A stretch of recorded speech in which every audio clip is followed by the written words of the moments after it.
Hello guys, welcome to my Let's Play of Jagged Alliance 2 version 1.13, and welcome back to those of you who've watched episode 0, a short introduction and explanation of the settings I've changed in the INI. For those who haven't watched that episode, my name is Marcus and this is my first Let's Play. I'm looking forward to doing this, and I'd say let's get right into it. To start a new game, I will be playing on, or we will be playing on, the expert difficulty level. I prefer the expert level over the insane level because insane just throws so many enemies at you, battles get insanely long and the whole game will just drag on forever and ever. Jagged Alliance 2 is a very long game anyway, so we'll see how far we'll get. I hope to make it till the end, but I cannot make any promises. My time is limited, but I'll try my best. So expert it is. It's a little more difficult than experienced, with more enemies, less money, but it's not impossible. As said, I will try to limit reloads to an absolute minimum. I hope to not have to reload at all, but we'll see how that goes. As for the max IMP characters, I will leave this at 6, even though I am only going to create 1. This leaves us with options later on. If you guys want me to include a certain character with a certain name or certain traits, leaving this at 6 will give us that option. Whereas if I limited it to 1, we just get the one guy in the beginning, who will be Mergus for this Let's Play. If we don't need any more characters, that's fine too. It won't alter anything. The skill traits are set to new because I prefer the new skills. They're more interesting, more versatile, there are simply more of them, and some of them are quite useful. Some serve to differentiate the mercenaries from each other, so I like this. Especially the skills for doctors, paramedic and doctor, and also the secondary traits of some skills like melee or hand-to-hand, which also lets you crouch faster, for example, etc. And the game style I set to realistic. I have only played sci-fi a couple of times. It's fun to hunt the crevices in the mines, but overall I prefer realistic over sci-fi for a regular game. And I'm more familiar with realistic too, so for this Let's Play I'll stick to realistic. The extra difficulty I leave set to save anytime because I like the flexibility and it gives security if the game crashes. I tend to save quite often, but I hardly ever load a save game. Number of terrorists, I'll leave this to random, just like in the regular vanilla game. Oh, by the way, every time I say original game or vanilla game, I mean Jagged Alliance 2, not Jagged Alliance 1. If I want to talk about Jagged Alliance 1, I'll just say Jagged Alliance 1. Because comparisons to the unmodded version of this game, so version 1.00 up to version 1.12, will be more common than me talking about the first part in the series. Then a Bobby Race selection I set to normal, which is the lowest setting. I don't use Bobby Race that much and I like a slow item progression. I like to fight for my items, not just buy them. So I set the Bobby Race selection to normal, which means that he will only have some basic items in the beginning, and as you progress further through the game he'll offer more and more guns and armor and miscellaneous items. The progress speed of item choices goes from very slow to very fast. In the past I've played very slow, but that's really very slow, so I'll go with slow this time. This will ensure that we have to fight with pistols, shotguns, submachine guns, etc. for a longer time, which makes for a more diverse game, I think. Because once you get rifles and scopes, things tend to get a bit repetitive, especially with the AI that is not apt at using all the new things version 1.13 introduces, like increased sight ranges and looking down your scope to increase your sight line of sight, and or rather your sight range. So I'll leave this at slow because it makes the beginning phase, which I find the most interesting, a little longer. Inventory and attachments both set to new. Enemies drop all items off. I think it takes away some of the excitement if you put this on, because you will be drowning in items after a couple of battles. I prefer to get items more slowly, as you might have noticed by now. The available arsenal I'll leave at tons at guns. I mean, even reduced provides you with more than enough different guns, but why not make use of the full package if we can. Secret weapon caches I leave at random. If we find some, we'll find some. If we only find a few, we'll only find a few. I think that's perfectly alright. Okay, then let's start the game. I will not be talking during the intro, so if you know it, you can just skip ahead. Well, see you on the laptop then. Bye bye.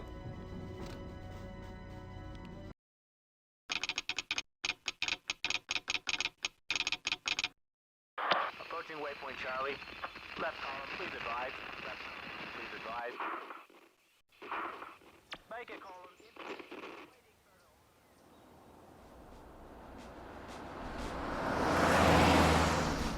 Fire station Tango, on coordinates.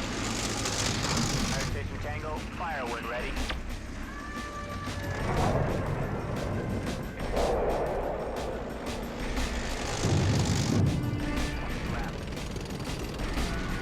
Company.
I was happy to hear you have decided to take the assignment.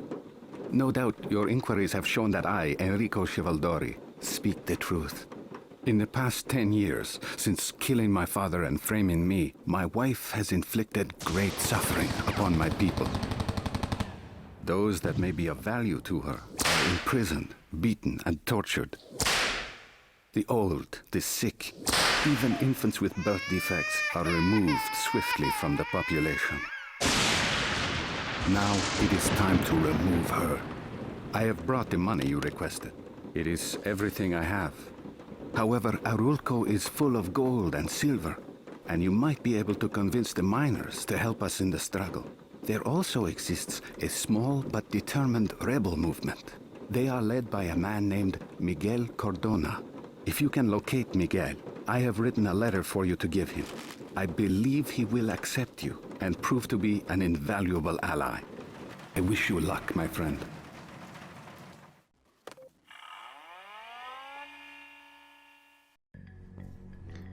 Alright, welcome to the laptop.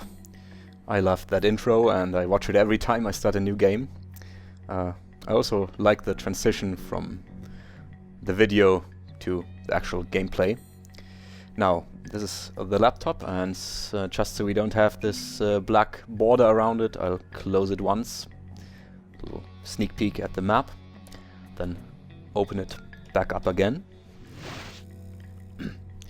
Here you will manage all your mercenaries. You can buy equipment, you can read email, and check out your financial situation. Emails, you'll see some backstory contained within these, like how Enrico hired us to be his leader of the rebellion on the ground. I'll just go through these quickly. You can pause and read them if you want to, but I guess most of you already know them anyway.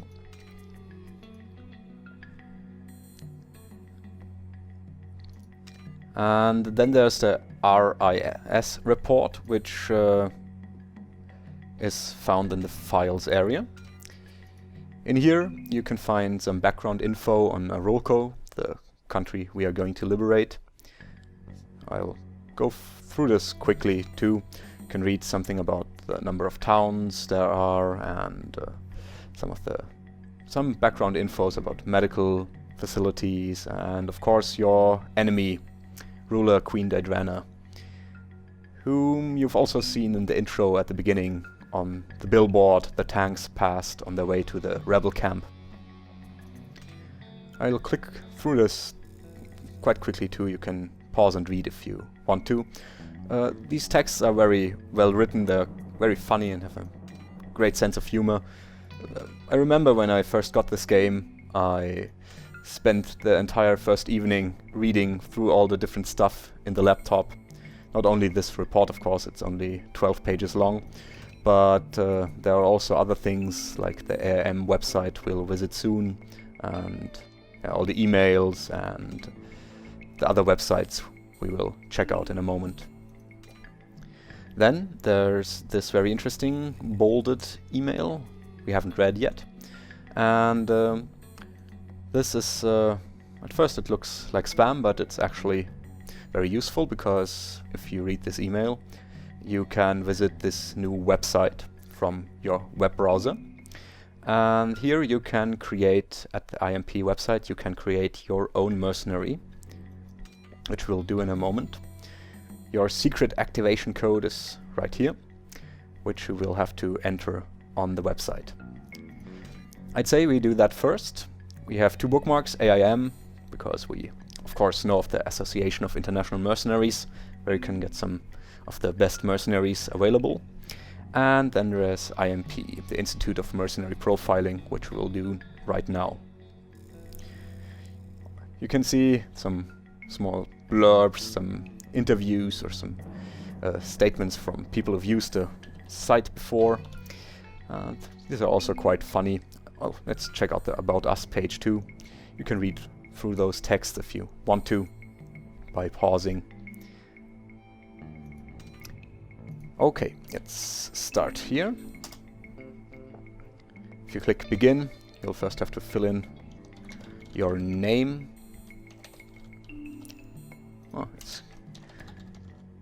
And select your gender. Then, that's new with 1.13, you can not only select your portrait. I usually take the Mel Gibson lookalike, because that's the one I picked for my very first playthrough, so... Then you can select your voice. We have some inconveniences to dispose of. Time to take out the trash. We have some inconveniences to dispose of. I'll pick voice number 2 this time. They're all quite funny. And this is the part that's new with 1.13. You can now choose how you look. Instead of the white shirt, dark pants look you always had in the original game, you can select your look. I'm going to go with a normal body and maybe a little darker skin and a green shirt.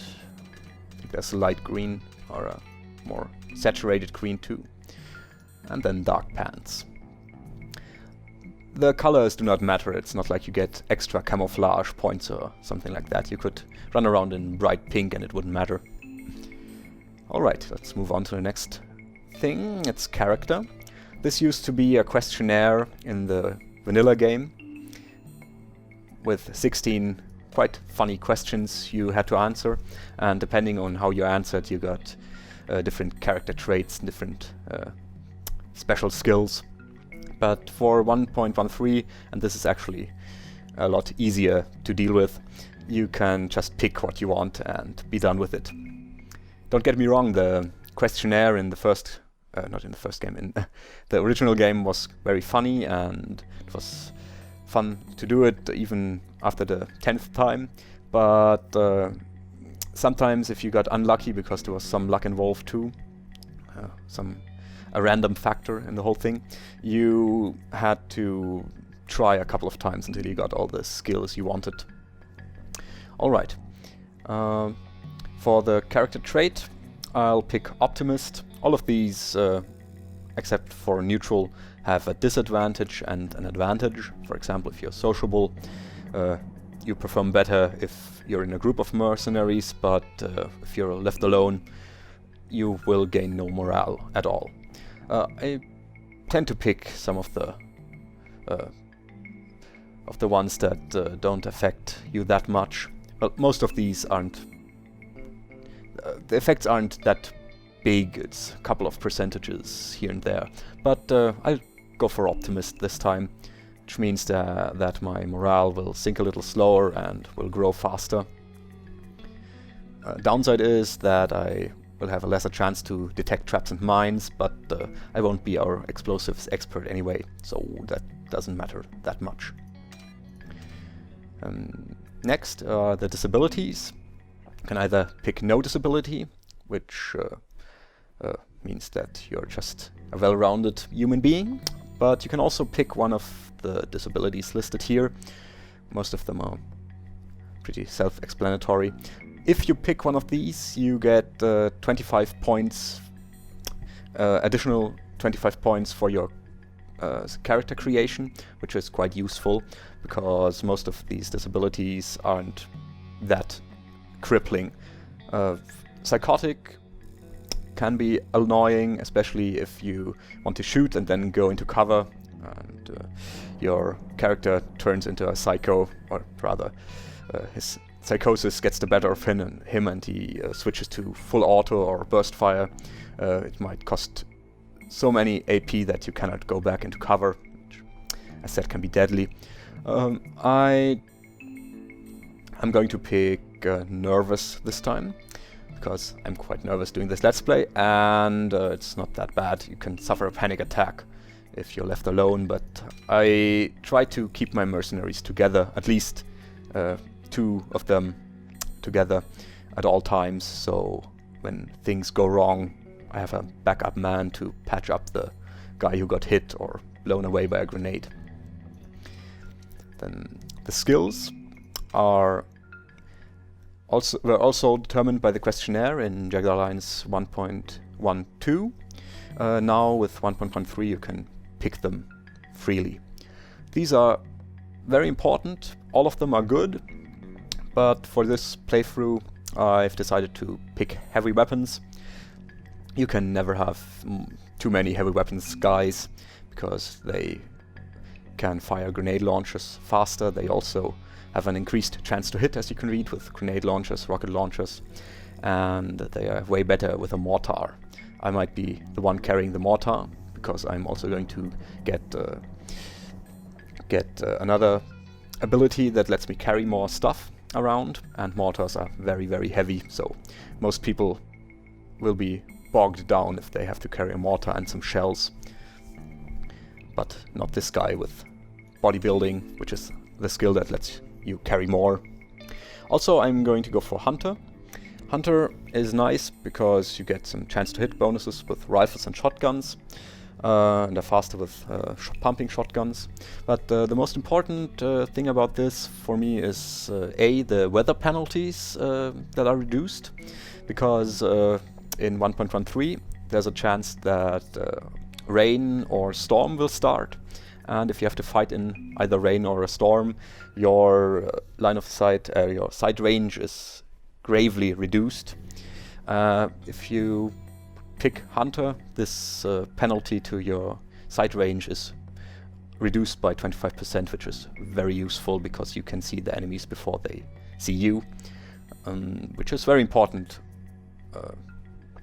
not only during storms and rain, but also during night time, of course.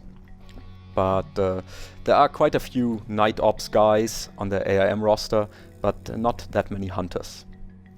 So I'll be the hunter in our group for now. I am planning on hiring Shadow later on. He can be the hunter, or rather ranger, because he has the second level of the skill. He can be the ranger for the second squad, but I'll be the hunter for now, and for later, of course, for a different squad than Shadows. You can pick up to 3 of these, depending on how you set up the INI. I've left it on the standard default setting, so I could pick 3, but I'll take these 2 here and spend my remaining 1 here. And there's also, you can also pick 1 minor trait in addition to those 3 major traits, of which I've only picked 2, so I get to pick 2 here now. I decided to go for bodybuilding, because this lets me carry more, or rather my strength is calculated as being 30% higher for carrying weight capacity, and the 25% damage resistance is also very, very useful. Also, I'm going to take athletics, which means that moving will cost only 75% of the AP it usually costs, and energy spent is also lower. Alright. Oh, one thing I forgot about Hunter, I wanted to say too, was that if you have a Hunter in your squad, that squad travels faster, and the Hunter himself will expend less energy for traveling, which is very useful too.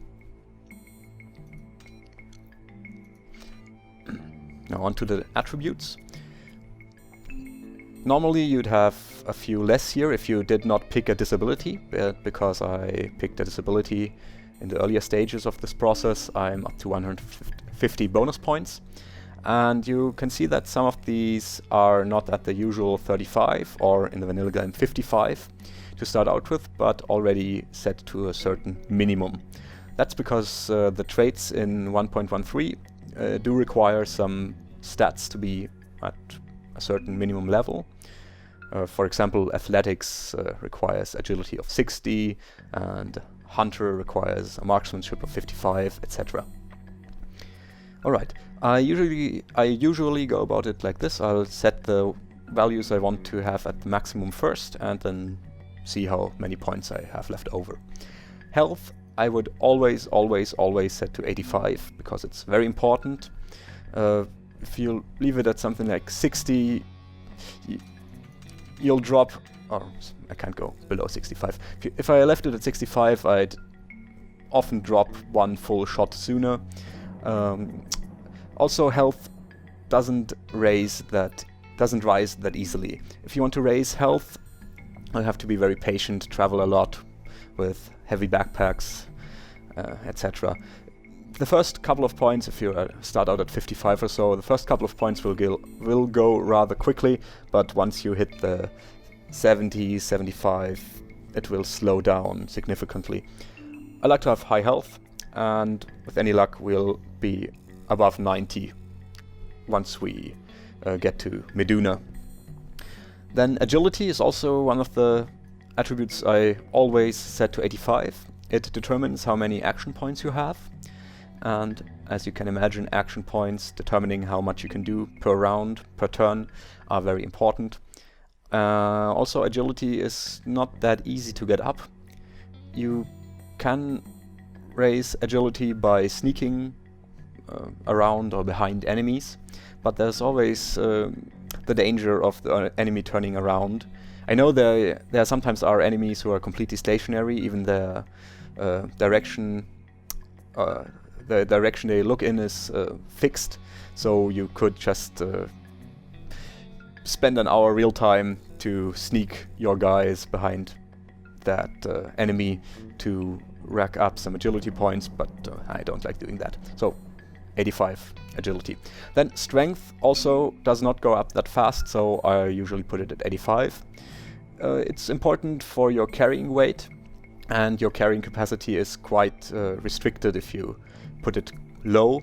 You can get away with 75 or so, but I prefer having it at 85, especially if I want to go with the mortar later on, I want to get every point of strength I can muster up. Then wisdom, also quite important in my opinion. It determines how fast you learn. This only affects the skills below wisdom, so leadership, marksmanship, explosives, medical and mechanical. It does not affect the health, dex, agi and strength stats, unless you try to increase them by practice or the trainer-student method. However, it's going to be a long campaign, so I want my guy to learn as quickly as possible. 85 here. Leadership 35 is enough for the beginning. Marksmanship 55. I usually even set this lower, but I can't because I picked Hunter. This will go up rather quickly. Not as quickly as it used to, because I play with the new chance to hit model. That means that marksmanship does not increase as fast. And it also means a lot of different things. You'll see once we get into the fighting that the aiming cursor looks a lot different and aiming works differently from the standard system. Explosive I'll leave at 45. Medical 35 is enough. As long as you have medical 1 or more, you can bandage guys up. You will need a little longer than someone, or rather a lot longer than someone who knows his medical stuff better, but it's enough to patch people up, and 35 isn't that low. We'll get a proper doctor to do the doctoring, which will be a lot faster if you have higher medical skill. Then mechanical I find quite useful. Not only does it help you unjam your gun, and in the beginning you might be forced to fight with weapons that jam frequently because they cannot be repaired, because you don't have the time to stop and repair them, not because it's impossible to repair them. I'll put this to 45 so we can start being useful repairing things right off the bat. And dexterity, let's put that to 70, which uses up all our points. That's enough. Dexterity rises through several different methods, for example repairing stuff. That's also why I like having my guy repair things, because he gains dexterity through that. Okay, I think we are quite well rounded here, and I'll leave it at that. And just some security measures that you don't spend your money if you don't want to. And let's have a look at ourselves. In the vanilla game, this was the moment of truth where you finally got to see if you got the skills you wanted, but now it's not quite as exhilarating because you already know what you're going to get. You can also mouse over if you forget what exactly these do, and you can also see your character and weakness here. Employment is not that important for the alter ego, for the guy you create at IMP, but can be useful to check here if you have A.I.M mercenaries or other mercenaries you have to pay every day. Your IMP character only costs the initial 3,000 for the creation. Other than that, he does not require any upkeep. Normally, mercenaries cost a certain amount per day.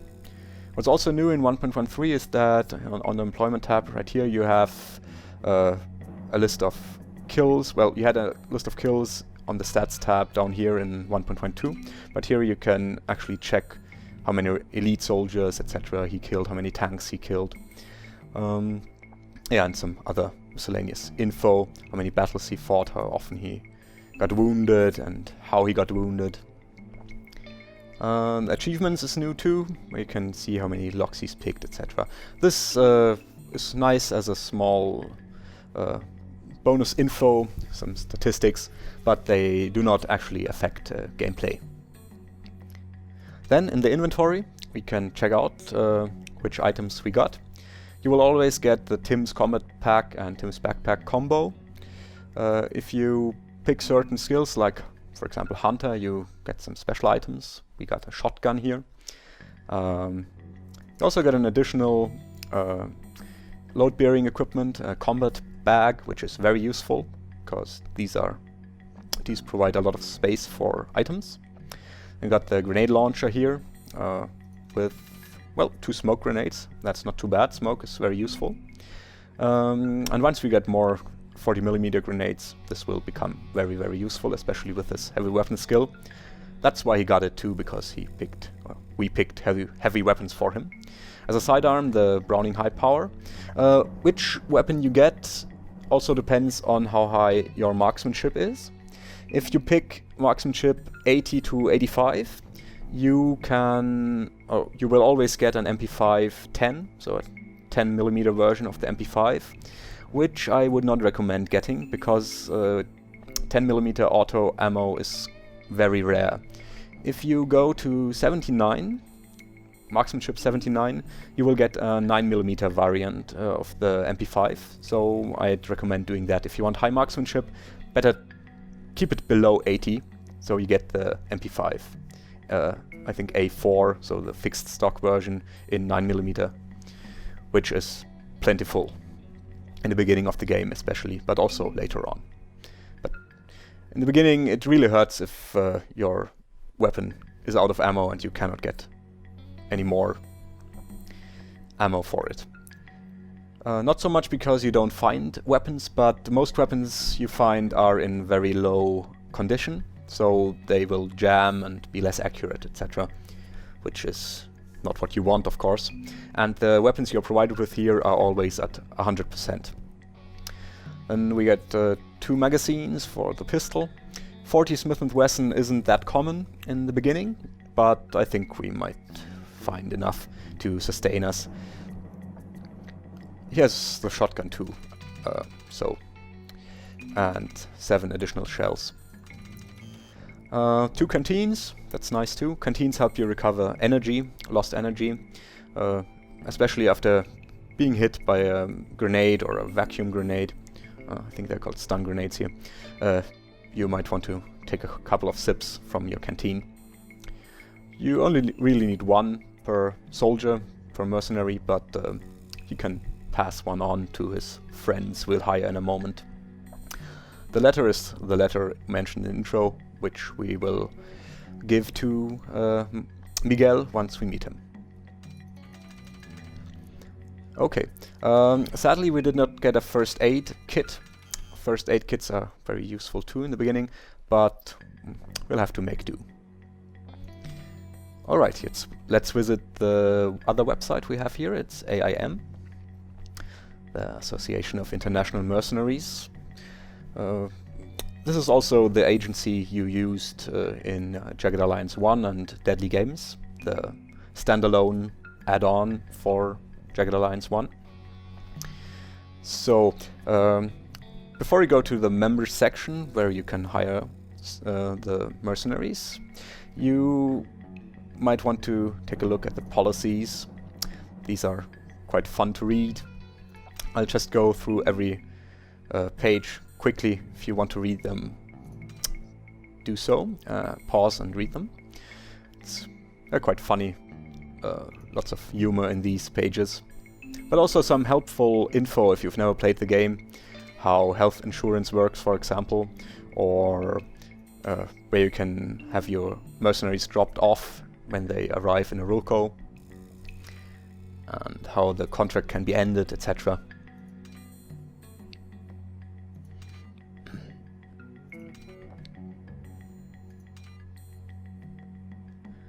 Alright, that's it for this. Then there's some history. I'll also go through these quickly, only a couple of pages, about the founding of A.I.M, and then Metavira, which is the island you liberated in the first part in Jagged Alliance 1. Some info about Gus Tarballs, who gave you missions in Deadly Games. He's now a hireable mercenary on A.I.M. He's the most expensive, by the way, and he's quite good. We might get him later on, let's see. Some more history. And this button is actually bugged. You'll see it's not grayed out, but there's no additional site here.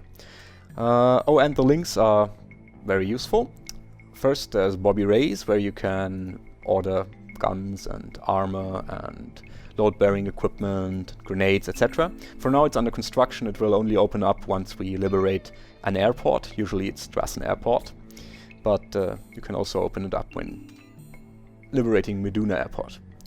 Then, the next in the link section is McGillicuddy's Mortuary. This site is run by former A.I.M mercenary Pops. I'll show you his alumni page in a moment. And the only purpose of this site is except for providing some humor, is that you can send flowers from this website, which will also be listed here. You can send flowers, for example, to Daedrana, to Mocker, which rewards you with a short cutscene. You can pick any of these and send them out. We'll do that later on. It's the mortuary.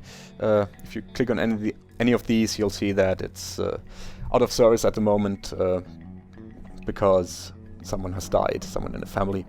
There are speculations that Pops himself has died because he was ancient. He was 85 in Jagged Alliance 1, so by now he has to be a couple of years older. That's also why he was forced to retire. Before we go to the alumni page, let's check out the links for the last one here. Malleus Incus and Stapes, that's insurance broker's website, where you can insure your men. The A.I.M mercenaries have contracts that might be longer than only one day. You don't pay them on a daily basis, or you don't have to.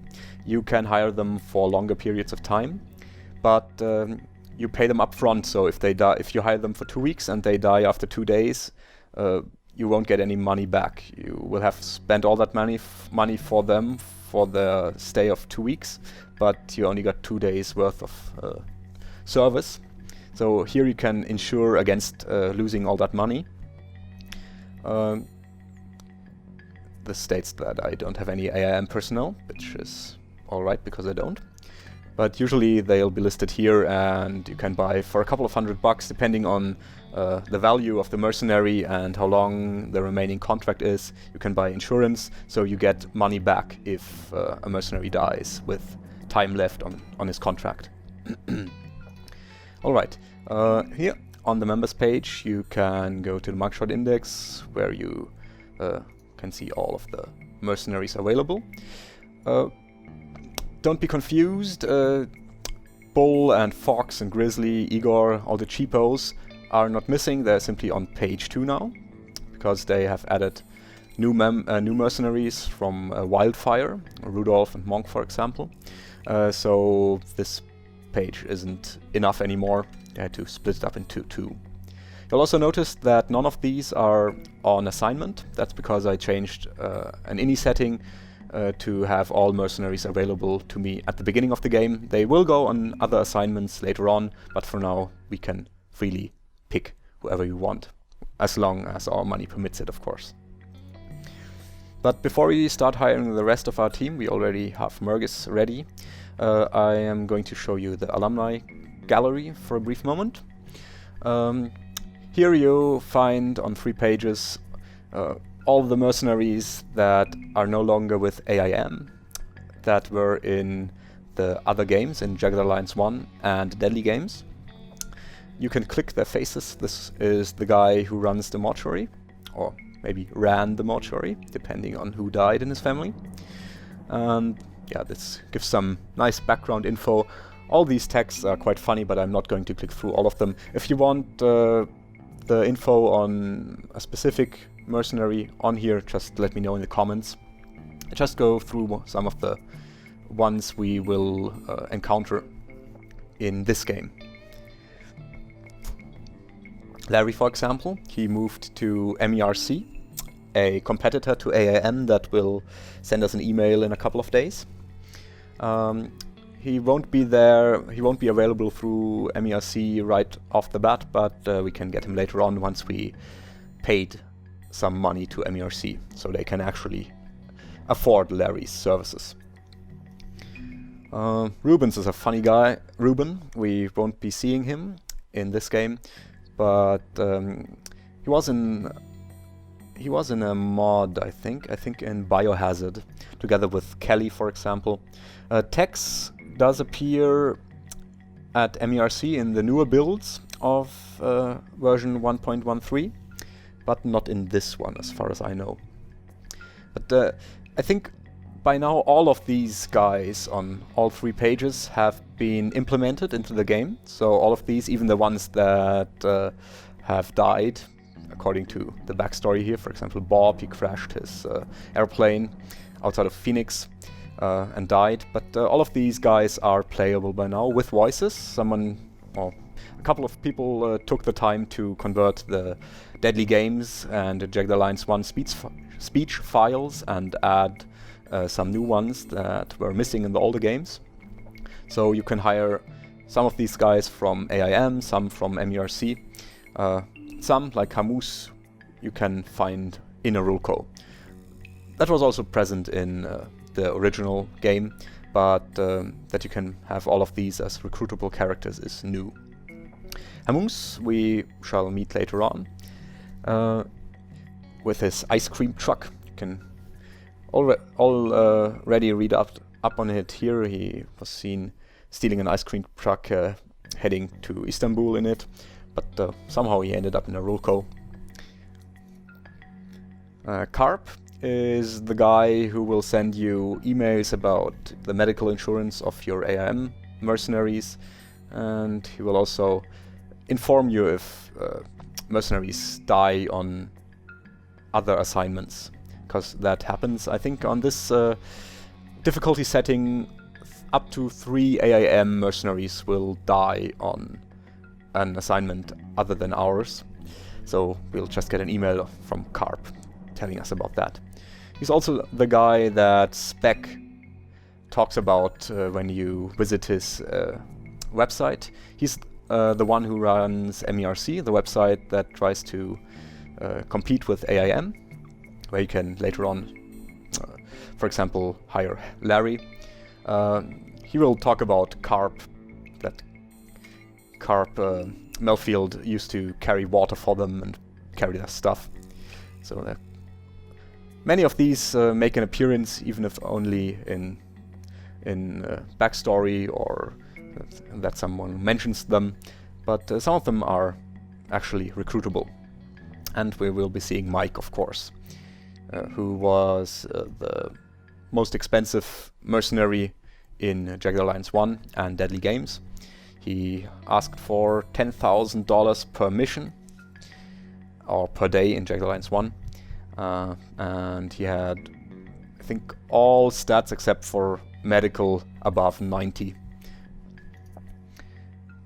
Oh, Raffi is a funny one too. He doesn't appear, but yeah, he's a doctor, in quotation marks. He had medical skill 4, I think, but yeah, he's gone, so we won't have to bother with him. He had a funny voice though. Biff is also in the game. He's the first mercenary you can hire from MERC. He's Spec's partner in running the website, but unlike Spec, who's too nervous for the field, Biff, who's also very nervous, is actually hireable. He can be used as a mule. We will probably get him later on. So, as said, if you want to know more about these guys, or one of these guys I haven't clicked on yet, you can just let me know, and I'll open up that tab so you can read the text accompanying their face. Now, let's hire the rest of our team. We will not go in alone. It's possible to play this game with only one mercenary, but it requires a lot of saving and loading, and I don't think it's very fun to have just one guy. It takes away a lot of the possible tactics, like flanking enemies or having a sniper and a spotter and a dedicated heavy weapons guy, etc. I usually try to get a big team up as soon as possible, because manpower is very important. I have already picked a team in my mind, so I'm prepared to do this now. Normally it takes me a lot longer than what you're going to see now. Our first is going to be Steven here. He's very useful because his leadership is high. He has leadership of 59. And with 1.13, with the standard default settings in the ini file, you need leadership 60 to reliably produce 10 militia per $750.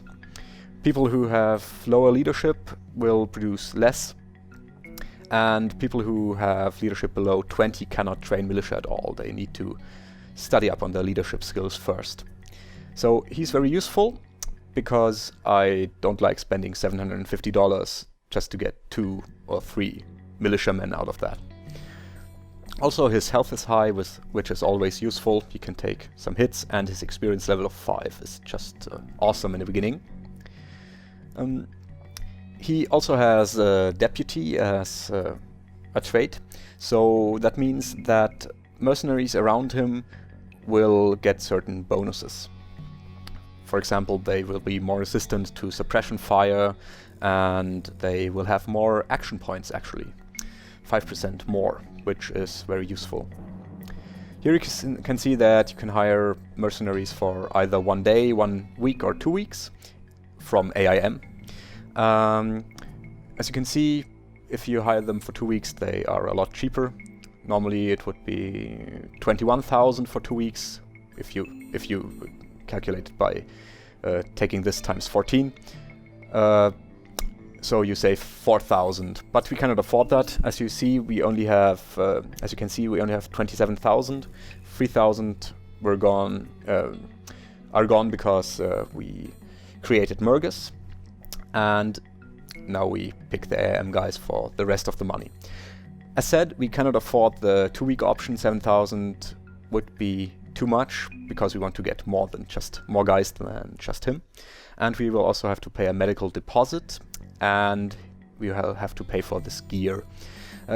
With 1.13 you can choose between a couple of 5 different kits. The first one is usually quite similar to the standard kit. All mercenaries except for Static, MD and Spider have their standard kit, which they had in 1.12 in the original game, minus the LBE gear, which is new with the new inventory system, of course. All mercenaries, except for the 3 I mentioned, have the standard kit in kit number 2. The 3 I mentioned have it in kit number 1.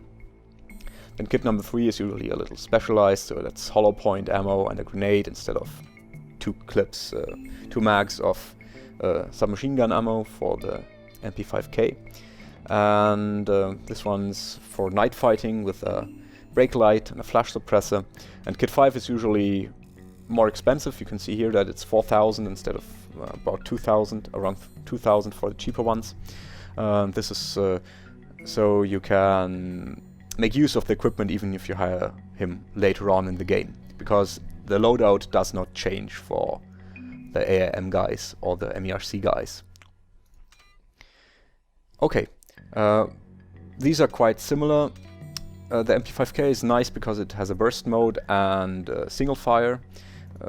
With the MP41-44 you get full auto only, which is alright. It has a higher range, so I prefer this for the beginning. Also he gets an extra magazine of 9x19 ammo, which can be nice because he will expend a lot of ammo in full auto mode. Full auto is very useful in 1.13. Not that burst fire wasn't useful in 1.12, but in 1.13 you can actually aim bursts and auto fire, so it's more precise, and you are more flexible, whereas you had only limited burst fire options in 1.12. Here, depending on the weapon, you have several different options. You get 2-round or 3-round burst mode, and then a full auto mode where you can spend more action points to fire more rounds.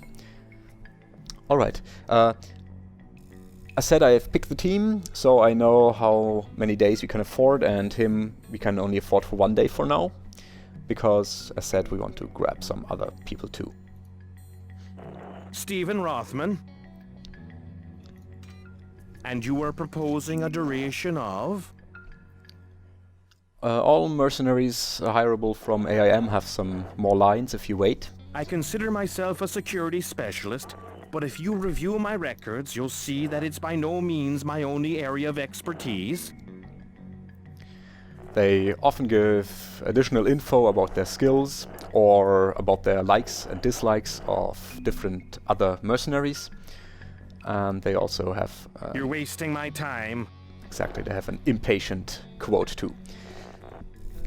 That's why I'm waiting a bit to have them say all their quotes as I hire these guys.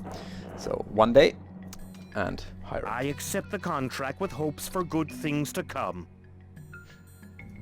You can view your hired mercenaries in here, just as you can view your alter ego. You can see he's a deputy, he's night ops and teaching, which is great because it complements his high leadership. He is very good at getting up a militia force quickly, and what further helps is his character trait of assertive,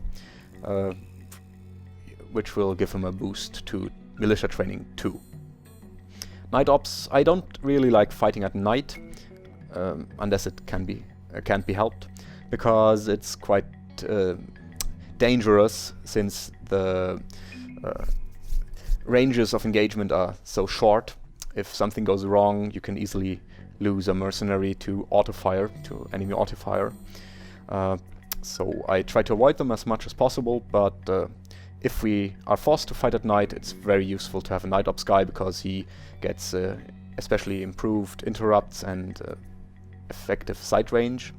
And his lowered need to sleep is also nice, because that means he can do more stuff, like getting up militia even faster.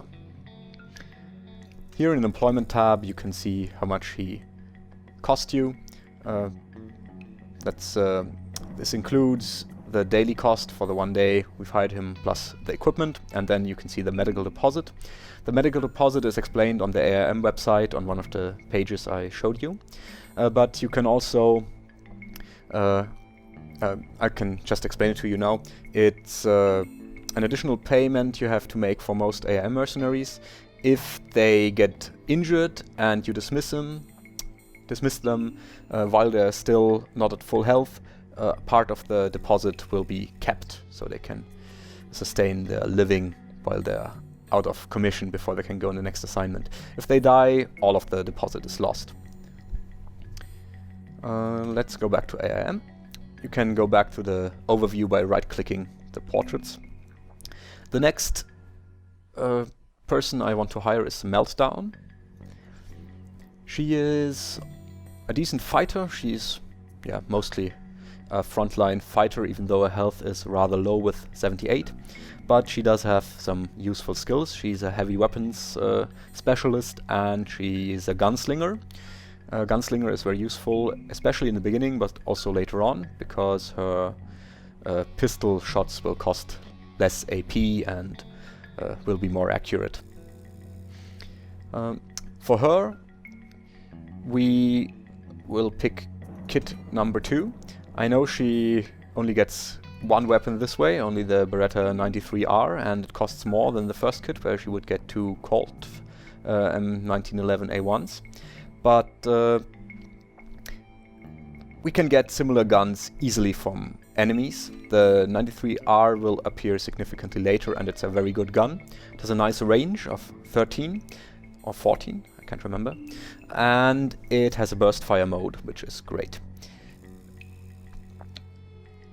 The other kits are more expensive, and as said, normal weapons you can easily get in the field, or basic pistols you can easily get in the field, and the 40 Smith & Wesson isn't that common, so she would probably run out of ammo quickly, because she fires a lot with 2 pistols at once. So I'd rather get the one pistol where I can easily get 9x19 mags for her. Then kit 4, well, it's not that expensive, but it's only 38 specials. And this is the expensive kit for $6,000. We cannot afford this at the moment. This would be great, of course, getting tear gas, 40mm grenades, and then high explosive grenade.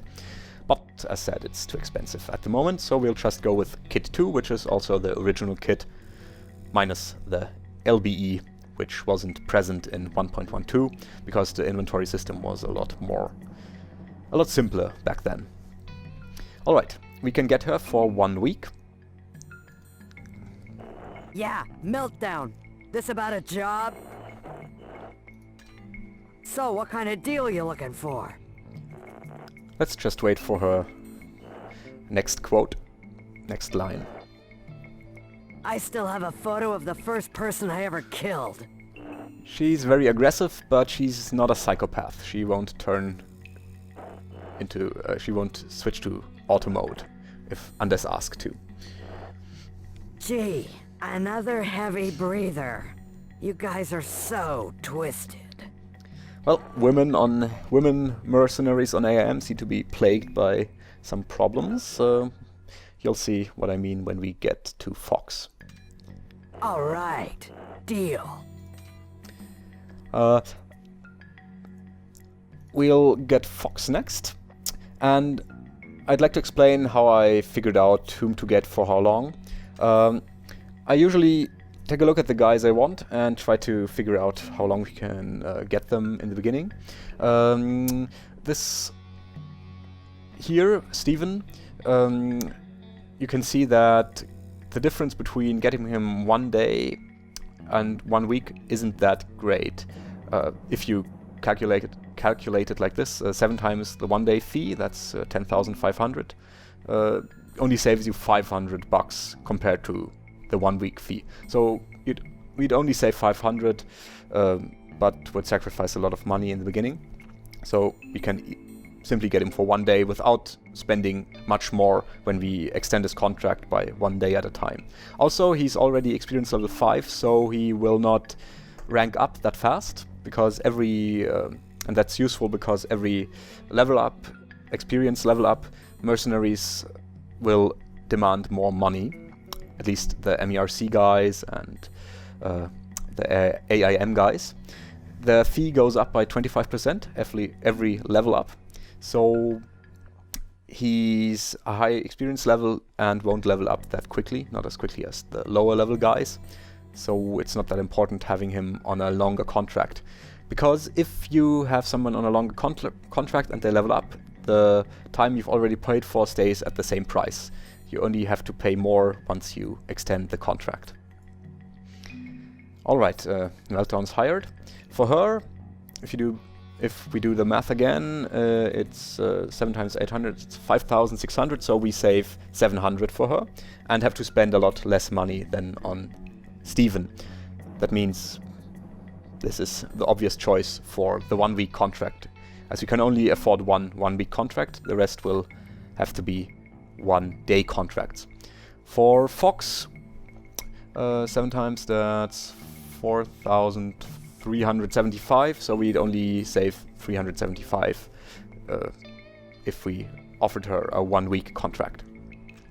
For her, we'll pick kit number 2 because it's $800 cheaper than kit number 1.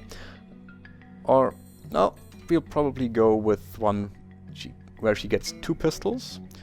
The Makarovs are nice, and it's good to have a diversity of calibers in the beginning, because we'll find different types of ammo, mostly 9x18 and 9x19 in the beginning, but also some other pistol ammo. So it's better to have a couple of pistols that can fire off the Makarov round, so we can make good use of this type of ammo we find. And it's quite cheap, 1,800 compared to 2,000 for only one gun, even though the Glock is better than the Makarovs, but it's also 9mm by 19, so it's probably better to get the Makarovs. And kit 5 is of course too expensive, it's almost 6,000. Smoke grenades are very useful, but 6,000 is too steep.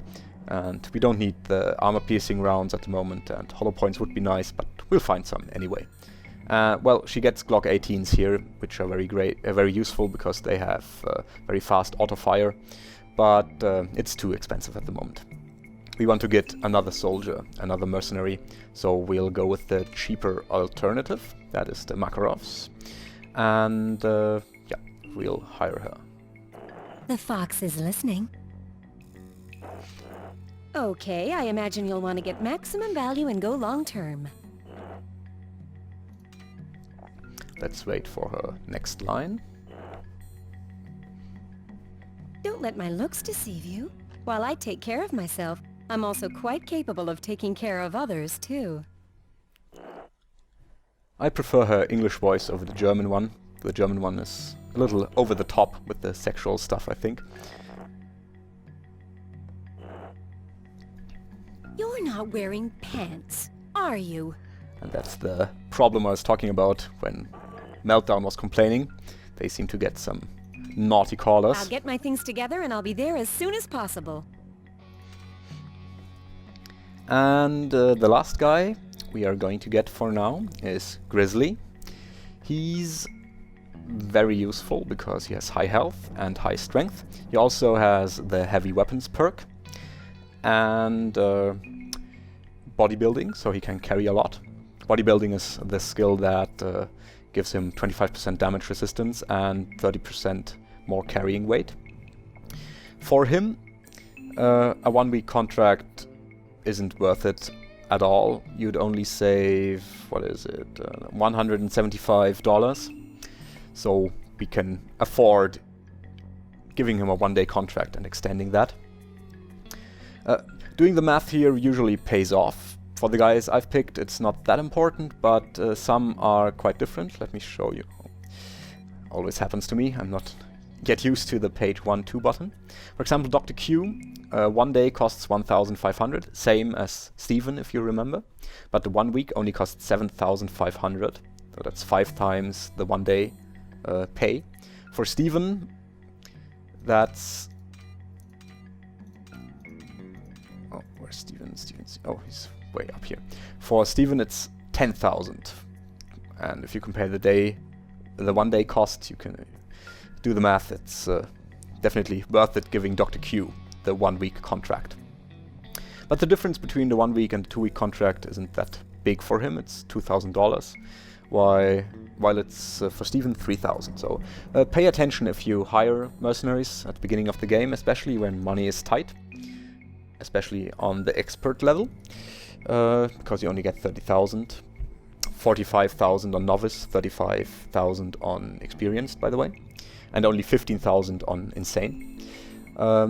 Pay attention to how much you can save with the different types of contracts. Don't go splurging on 2 week contracts for everyone, because you won't be able to get enough mercenaries, or, well, enough is a generalizing term, but you won't get more than 2 or 3 additional mercenaries, and I'd prefer to have more manpower in the beginning. For Grizzly, we could afford getting him for 1 week, of course, or even 2 weeks, because he does not require a medical deposit. He's one of the few A.I.M guys who does not require medical pay. But we need to have some buffer, some cushion, some dollars left over, so we can extend the 1 day contracts. Meltdown is fine with a 1 week contract for now, but the others we will have to see when we extend their contracts. Well, it's gonna be within the first 24 hours, of course, and within those 24 hours we will not be able to get a mine running that quickly.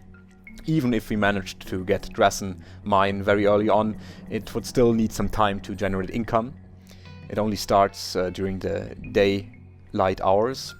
You get mine income at 9 a.m., at 12 p.m., 3 p.m. and 6 p.m., so in a 3-hour rhythm during the day, but you won't get any income during the night.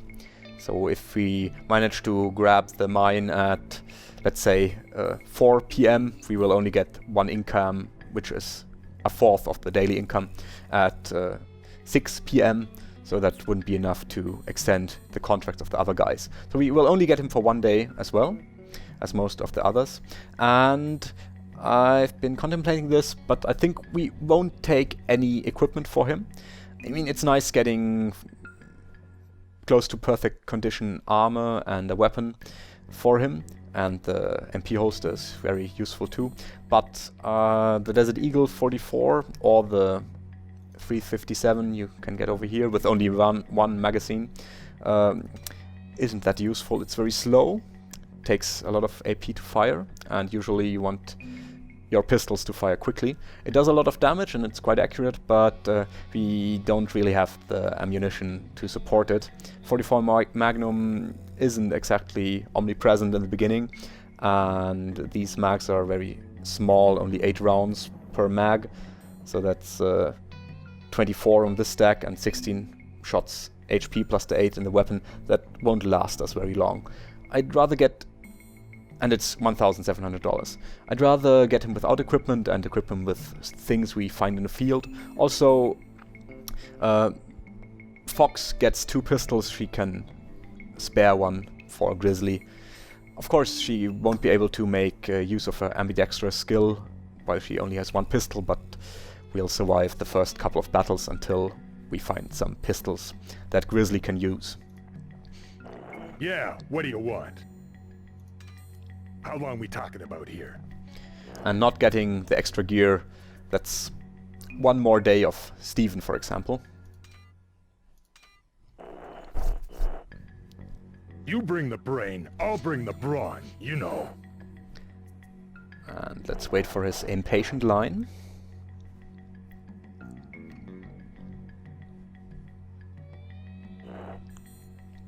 Talk to me, like soon. You can already tell he's quite straightforward. Excellent.